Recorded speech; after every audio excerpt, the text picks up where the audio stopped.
Ok, diamo ora un'occhiata alla sezione modalità di autoattivazione. Ce ne sono ben 5, nel mentre una sesta, ma ne parleremo dopo. Allora, la prima autoabilitazione è quella tipica, attraverso una connettività Bluetooth, cuffia, autoradio, qualsiasi dispositivo Bluetooth o anche auricolare via jack. Ecco, andate ad attivare queste, ha diverse sottoopzioni. Ecco, la prima cosa che notiamo è che se la attiviamo a questo punto si disabiliterà perché in questo momento non ho apparati Bluetooth attivi. Potete vedere una demo nel video 3x3 demo, dove mi collego chiaramente a un mio dispositivo di visita, a un mio auricolare per sole telefonate, e vedrete che l'app si abiliterà alla connessione. Ecco, questo è ottimo chiaramente per sentire solo noi i messaggi e quindi rimanere in una sfera privata.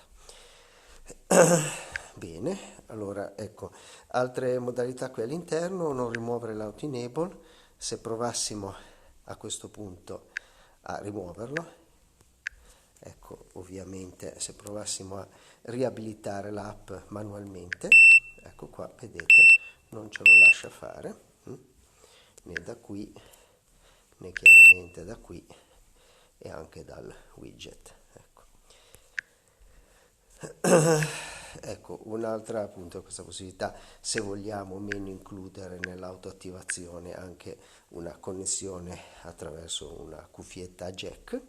E poi qui andremo a decidere quali apparati Bluetooth autoabilitano la mia app. Quindi quando avviene la connessione con questi apparati, nel mio caso li ho messi tutti tranne il mio smartwatch, in questo caso solo quando ho una connessione con un apparato attivo di quelli che ho selezionato, la mia app si abiliterà in automatico. E questa spiega l'autoabilitazione su Bluetooth. Ecco, autoabilitazione quando in ricarica, molto banale, quindi quando si abiliterà solo quando il vostro smartphone è in carica.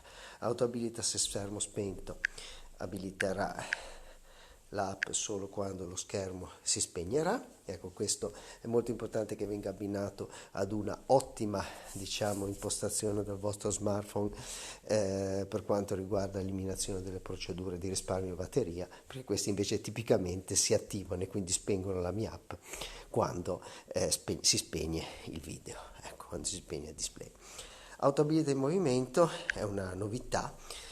Qui avete la possibilità di attivare la mia app per quando superate una certa velocità. In questo caso potete scegliere anche se abilitare contestualmente Bluetooth, e si disabiliterà dopo un certo periodo di tempo che deciderete voi, che non supera più quella velocità. In tal caso potete anche decidere di disabilitare contestualmente il Bluetooth.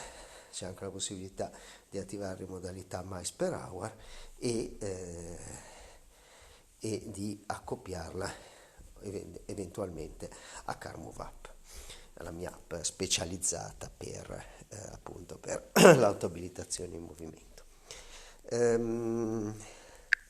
Ecco, ultima cosa, i periodi di riposo. Questa è un'autoabilitazione al contrario, praticamente si disabilita quando incontra un periodo di riposo, e qui potete impostare tutti i periodi di riposo che volete, impostando regole del tipo da che ora a che ora e da che anche periodo, da che giorno a che giorno, o anche che giorni della settimana qui in fondo.